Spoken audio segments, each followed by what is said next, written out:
नमस्कार दोस्तों। स्वागत है आपका हमारे YouTube चैनल कंपटीशन की तैयारी पर। आज की वीडियो में हम 20 जनवरी का करंट अफेयर्स पढ़ेंगे। चलिए शुरू करते हैं। पहला प्रश्न है, किस भारतीय महिला धाविका को डोपिंग एजेंसी ने अस्थायी रूप से निलंबित कर दिया है? तो ये निलंबित कर दिया है द्युति चंद को। द्युति चंद उड़िया धावक हैं। एशियाई खेलों में 100 मीटर स्पर्धा में देश के लिए रजत पदक जीता है, जो डोप टेस्ट में फेल हो गई हैं। 26 वर्षीय द्युति चीन में होने वाले एशियाई खेल 2023 में हिस्सा नहीं ले पाएंगी। द्युति चंद टेस्ट में प्रतिबंधित एनाबॉलिक स्टेरॉयड के सेवन की दोषी पाई गई हैं और उन पर अस्थायी निलंबन लगा दिया है। इनका जन्म 3 फरवरी 1996 को गोपालपुर उड़ीसा में हुआ था। तो इन पे जो है बैन लगा दिया गया है। बात करते हैं उड़ीसा की। राजधानी है भुवनेश्वर। उड़ीसा की स्थापना 26 जनवरी 1950 को हुई थी। वर्तमान मुख्यमंत्री श्री नवीन पटनायक जी हैं। राज्यपाल प्रोफेसर गणेशी लाल जी हैं। किस बैंक ने कृषि पुष्पक योजना के तहत गरुड़ एरोस्पेस के साथ भागीदारी की है? तो उस बैंक का नाम है union bank of India. Chennai के ड्रोन स्टार्टअप गरुड़ एरोस्पेस ने यूनियन बैंक ऑफ इंडिया के साथ साझेदारी की है, क्योंकि 150 गरुड़ कृषि किसान ड्रोन को किसान पुष्पक योजना के तहत ऋण के लिए स्वीकृति मिली है। अगला प्रश्न है, भारत के किस अंतर्राष्ट्रीय एयरपोर्ट को विश्व स्तर पर अच्छा प्रदर्शन करने वाले मध्यम वर्गीय एयरपोर्ट की सूची में 9वां स्थान मिला है? तो 9वां स्थान मिला है जयपुर अंतर्राष्ट्रीय एयरपोर्ट को।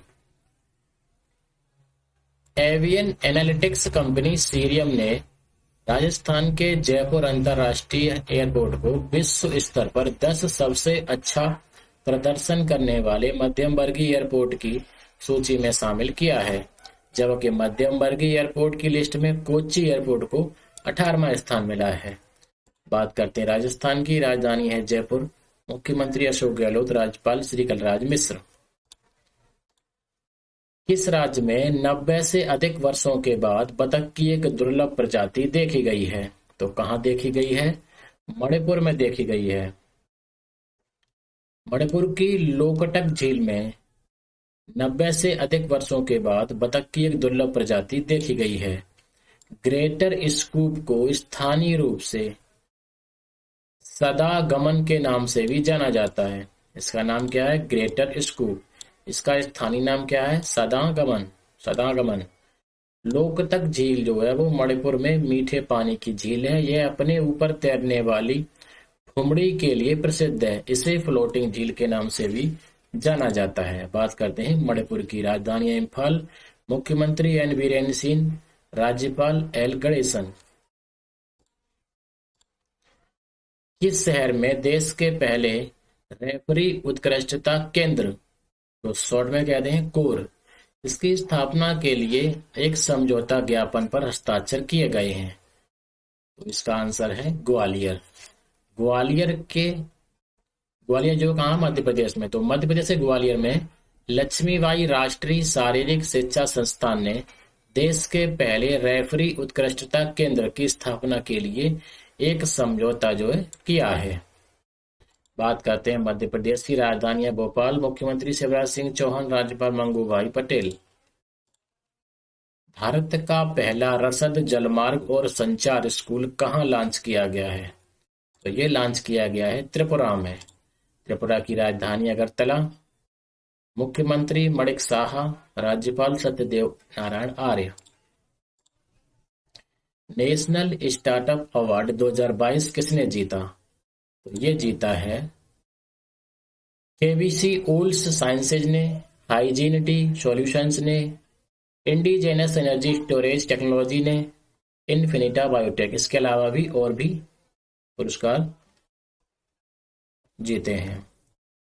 तो केबीसी ओल्स साइंसेज और हाइजीनिटी सॉल्यूशंस के साथ साथ महाराष्ट्र के 7 अन्य स्टार्टअप को भी पुरस्कार से सम्मानित किया गया है। यानी इन 4 के अलावा अन्य ने भी पुरस्कार जीता है। केबीसी ओल्स साइंसेज एक बायो प्रोसेस टेक स्टार्टअप है। इसकी स्थापना 2018 में वैशाली कुलकर्णी और अर्जुन सिंह बाजवा ने की थी। हाइजीनिटी सॉल्यूशंस एक पर्यावरण स्वच्छता स्टार्टअप है। इसकी स्थापना 2021 में विपुल गणेश चम्मड़ और अद्वैत जोशी ने की थी। कर्नाटक में स्थित 18 स्टार्टअप विजेता बने। स्टार्टअप विजेताओं की अधिकतम संख्या वाले राज्यों की सूची में कर्नाटक सबसे ऊपर है।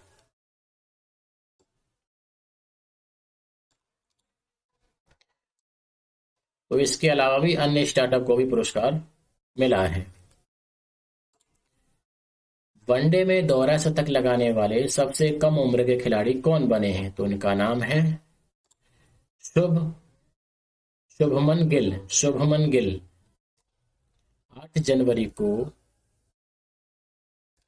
भारत के दाएं हाथ के सलामी बल्लेबाज शुभमन गिल ने हैदराबाद के राजीव गांधी अंतर्राष्ट्रीय स्टेडियम में न्यूजीलैंड के खिलाफ पहले वनडे में शानदार पहला दोहरा शतक बनाया। गिल ने 149 गेंदों में 19 चौकों और 9 छक्कों की मदद से 208 रन बनाकर भारत को 349 रन 8 विकेट के नुकसान पर इस स्कोर तक पहुंचा दिया। गिल अपने साथी खिलाड़ी ईशान किशन को पीछे छोड़ते हुए यह उपलब्धि हासिल करने वाले सबसे युवा खिलाड़ी बन गए हैं। गिल 19 पारियों में वनडे में सबसे तेज 1000 रन बनाने वाले भारतीय भी बने हैं। उन्होंने विराट कोहली और शिखर धवन का रिकॉर्ड भी तोड़ दिया है। गिल वनडे में दोहरा शतक लगाने वाले 5वें भारतीय बल्लेबाज बन गए हैं। रोहित के पास अभी भी अपने 264 रनों के साथ एक दिवसीय मैचों में सर्वोच्च व्यक्तिगत स्कोर का रिकॉर्ड है और उन्होंने एक दिवसीय मैचों में 3 दोहरे शतक भी बनाए हैं। भारत में वनडे क्रिकेट में सबसे ज्यादा छक्के लगाने वाले बल्लेबाज कौन बने हैं? तो आप फोटो देखकर समझ गए होंगे कौन, रोहित शर्मा। भारतीय क्रिकेट टीम के सलामी बल्लेबाज रोहित शर्मा ने भारतीय क्रिकेट के दिग्गज MS धोनी के पास मौजूद एक बड़े रिकॉर्ड को तोड़ दिया है। न्यूजीलैंड के खिलाफ पहले वनडे मैच में रोहित शर्मा ने हेनरी सिबले की गेंद पर एक लॉफ्टेड ड्राइव मारा, जिससे वे भारत में सबसे अधिक वनडे छक्के लगाने वाले बल्लेबाज बन गए। 124 छक्कों के साथ उन्होंने MS धोनी के 123 छक्कों के पिछले रिकॉर्ड और सचिन तेंदुलकर के 71 छक्कों और युवराज सिंह के 69 छक्कों को पीछे छोड़ दिया है। तो सबसे ज्यादा जो है भारत में छक्के लगाने वाले रोहित शर्मा जी बन गए हैं। कितने? 124 छक्के लगा चुके हैं।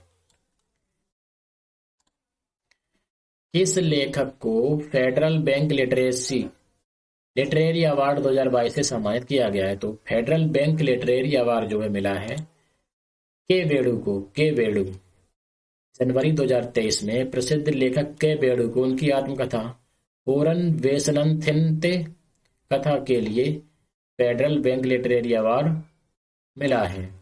इस पुरस्कार के लिए 10 कृतियों का चयन किया गया। फेडरल बैंक साहित्य पुरस्कार फेडरल बैंक द्वारा स्थापित पहला साहित्यिक पुरस्कार है। पुरस्कार की घोषणा नंद कुमारी वी, कार्यकारी उपाध्यक्ष और प्रमुख शाखा बैंकिंग द्वारा की गई थी। 8वां राष्ट्रीय आपदा प्रतिक्रिया बल दिवस कब मनाया गया? तो ये मनाया गया 19 जनवरी को। बात करते हैं NDRF की। इसकी स्थापना वर्ष 2006 में आपदा प्रबंधन अधिनियम 2005 के तहत की गई थी। यह गृह मंत्रालय के तहत काम करता है। इसका मुख्य उद्देश्य प्राकृतिक और मानव निर्मित आपदाओं में तत्काल सहायता प्रदान करना है। इसका आदर्श वाक्य आपदा सेवा सदैव सर्वत्र। और अतुल करवाल जो है वो NDRF के वर्तमान महानिदेशक हैं। अतुल करवाल। 74वां गणतंत्र दिवस समारोह 2023 कब से कब तक चलेगा? ये चलेगा 23 जनवरी से 30 जनवरी तक। हमारा राष्ट्र भारत जो है वो 26 जनवरी 2023 को अपना 74वां गणतंत्र दिवस मनाएगा। गणतंत्र दिवस समारोह सप्ताह भर चलेगा, जो 23 जनवरी को महान राष्ट्रीय नेता सुभाष चंद्र बोस जी की जयंती से शुरू होगा और 30 जनवरी को शहीद दिवस पर समाप्त होगा। जन भागीदारी की थीम को दर्शाते हुए पर्यटन मंत्रालय द्वारा 26 से 31 जनवरी तक दिल्ली के लाल किले के सामने ज्ञान पथ पर भारत पर्व का आयोजन किया जाएगा। इसमें गणतंत्र दिवस की झांकी, सैन्य बैंड द्वारा प्रदर्शन, सांस्कृतिक कार्यक्रम, पैन इंडिया फूड कोर्ट शामिल होंगे। चलिए बात कर लेते हैं 26 जनवरी की। तो 26 जनवरी को क्या हुआ था? हमारा देश का जो संविधान है वो लागू हुआ था। अब कुछ मुख्य अतिथि के बारे में बात करते हैं। तो 71वां जो गणतंत्र दिवस है वो कब मनाया गया था? 2020 में। उस समय मुख्य अतिथि कौन थे? ब्राजील के राष्ट्रपति जेयर बोल्सोनारो। 72वें गणतंत्र दिवस 2021 के मुख्य अतिथि कौन थे? ब्रिटेन के प्रधानमंत्री बोरिस जॉनसन। लेकिन कोविड के कारण उनका दौरा रद्द हो गया था।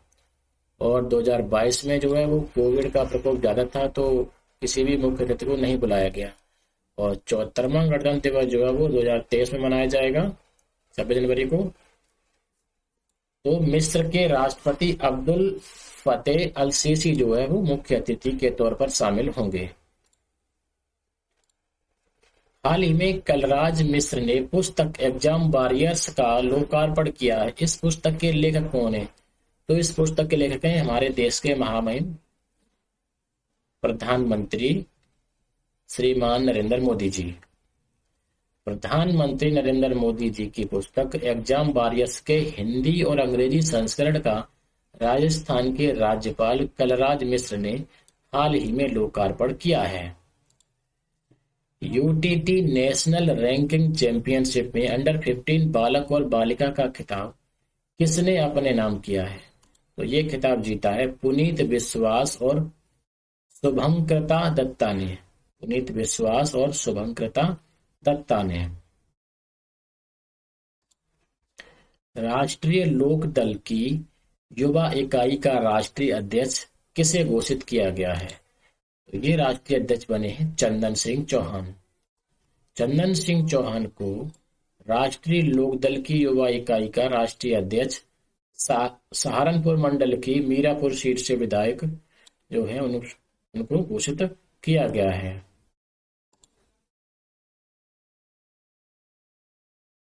किस फिल्म ने अजंता एलोरा फिल्म फेस्टिवल में सर्वश्रेष्ठ फिल्म का गोल्डन कैलाश पुरस्कार जीता है? तो ये पुरस्कार जीता है नानेरा ने। दीपांकर प्रकाश द्वारा निर्देशित एक राजस्थानी फिल्म नानेरा को अजंता एलोरा फिल्म फेस्टिवल में सर्वश्रेष्ठ फिल्म के लिए गोल्डन कैलाश पुरस्कार से सम्मानित किया गया है। राजस्थानी इस फिल्म में ननेरा का क्या अर्थ है? नाना जी का घर। किस देश में 12 करोड़ साल पुराने डायनासोर की तरह दिखने वाला जीवाश्म जो है वो मिला है? तो कहाँ मिला है? चीन में मिला है। हाल ही में चीन में मिला एक जीवाश्म का शरीर पक्षी जैसा एवं सर जो है वो डायनासोर की तरह है। यह 12 करोड़ साल पुराना है, जिसे वैज्ञानिकों ने क्रेटोनविस झुई नाम दिया है। क्रेटोनविस झुई, ये इसकी फोटो देख सकते हैं। बात करते हैं चीन की। राजधानी है बीजिंग, मुद्रा है युआन और प्रेसिडेंट कौन है? Xi Jinping. किस देश के उपराष्ट्रपति बदारा अली जुफे का भारत में निधन हो गया है? तो ये किस देश के उपराष्ट्रपति थे? गाम्बिया के। पश्चिमी अफ्रीकी देश गाम्बिया के उपराष्ट्रपति बादारा अली जुफे का भारत में बीमारी के कारण निधन हो गया। 65 वर्षीय उपराष्ट्रपति ने पिछले साल उपराष्ट्रपति के रूप में पदभार संभाला था और 2017 से 2022 तक गाम्बिया के शिक्षा मंत्री भी रहे थे। बदारा जोफ इलाज के लिए भारत आए थे। तो ये कहाँ के थे? गाम्बिया देश के थे। बात करते हैं गाम्बिया की। राजधानी है बांजुल, मुद्रा है डालासी और गाम्बिया पश्चिमी अफ्रीका में स्थित एक देश है। यहाँ की राष्ट्रपति कौन है? एडामा बैरो। एडामा बैरो। कौन सा देश अपने 75वें स्वतंत्रता दिवस पर जवाहरलाल नेहरू के चित्र वाला डाक टिकट जारी किया है? किस देश ने जारी किया है? श्रीलंका ने जारी किया है। अपने 75वें राष्ट्रीय स्वतंत्रता दिवस समारोह के हिस्से के रूप में श्रीलंका ने एक स्मारक डाक टिकट जारी करने का फैसला किया है, जिसमें श्रीलंका के राष्ट्रपति के मीडिया प्रभाग द्वारा जारी एक प्रेस विज्ञप्ति के अनुसार भारत के पहले प्रधानमंत्री जवाहरलाल नेहरू जी का चित्र शामिल है। बात करते हैं श्रीलंका की राजधानी कोलंबो की। दो राजधानियां, कार्यकारी और न्यायिक राजधानी कहाँ है? कोलंबो। और विधायी राजधानी कहाँ है? श्री जयवर्धनेपुरा कोट्टी में। मुद्रा श्रीलंका की रुपया है। और श्रीलंका का राष्ट्रगान क्या है? श्रीलंका माता। राजभाषा है तमिल और सिंगली। प्रधानमंत्री दिनेश गुणावर्धने। राष्ट्रपति रानिल विक्रमसिंघे। पुरातत्वविदों को दुनिया का सबसे पुराना रन स्टोर कहाँ मिला है? तो ये किस देश में मिला है? नॉर्वे में मिला है। नॉर्वे में पुरातत्वविदों ने मंगलवार को कहा कि उन्हें एक रन स्टोन मिला है। इसके बारे में उनका मानना है कि दुनिया का अब तक का सबसे पुराना खोजा गया पत्थर है। ओस्लो के म्यूजियम ऑफ कल्चरल हिस्ट्री ने बताया कि यह बलुआ पत्थर के सपाट चौकोर ब्लॉक में खुदे शिलालेख हैं, जो स्कैंडिनेविया में लिखे गए शब्दों का सबसे पहला ज्ञात उदाहरण हो सकता है। साथ ही उन्होंने यह भी बताया कि अब तक मिले सबसे पुराने शिलालेखों में से है और दुनिया में सबसे पुराना चलने योग्य पत्थर भी है।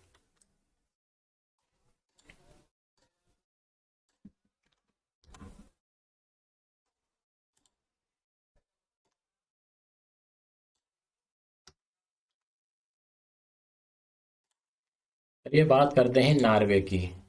तो नॉर्वे की राजधानी है ओस्लो। मुद्रा है क्रोन। प्रधानमंत्री Jonas Gahr Store. Jonas Gahr Store. Bharat France खगोल विज्ञान केंद्रित बैठक का आयोजन कहाँ किया गया? ये किया गया बंगलुरु में। कर्नाटक की राजधानी बंगलुरु। खगोल विज्ञान के क्षेत्र में व्यापक रूप से दीर्घकालिक साझेदारी स्थापित करने वाले लक्ष्य के साथ हाल ही में square kilometre array observatory, Maunakea spectroscopic explorer और मल्टी वेवलेंथ सिनर्जी पर भारत फ्रांस फोकस बैठक में खगोल विज्ञान विजन तथा मेगा परियोजनाओं में मल्टी वेवलेंथ सिनर्जी विज्ञान विषय पर चर्चा की गई। बात करते हैं फ्रांस की। फ्रांस की राजधानी है पेरिस। मुद्रा है यूरो। प्रधानमंत्री एलिजाबेथ बोर्न। राष्ट्रपति एमेनुअल मैक्रो हैं। किस देश की प्रधानमंत्री जेसिंडा अर्डर्न ने इस्तीफा दे दिया है? ये कहाँ की प्रधानमंत्री थी? न्यूजीलैंड की। बात करते हैं न्यूजीलैंड की। राजधानी है वेलिंगटन। मुद्रा है डॉलर। और जो प्रधानमंत्री उन्होंने इस्तीफा दे दिया है।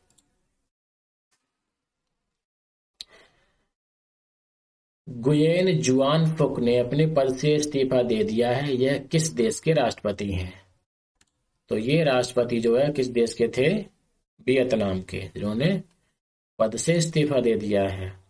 वियतनाम के राष्ट्रपति गुयेन जुआन फुक ने इस्तीफा दे दिया है। हाल के दिनों में अटकलें लगाई जा रही थी कि उन्हें बर्खास्त किया जा सकता है। राष्ट्रपति के रूप में अपनी भूमिका संभालने से पहले गुयेन जुआन फुक 2016 से 21 के बीच देश के प्रधानमंत्री भी रहे थे। चलिए बात कर लेते हैं वियतनाम की। तो राजधानी है हनोई। मुद्रा है डांग। प्रधानमंत्री फाम मिन चिन। और जो नई राष्ट्रपति बनी है वो कौन है? वो थी अन जुआन। दुनिया की सबसे उम्र दराज महिला कौन थी जिनका 118 साल की उम्र में निधन हो गया?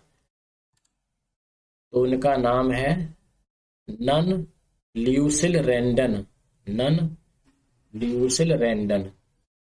ये कहाँ की थी? फ्रांस की थी। इनका जन्म जो है वो 11 फरवरी 1904 को दक्षिणी फ्रांस में हुआ था।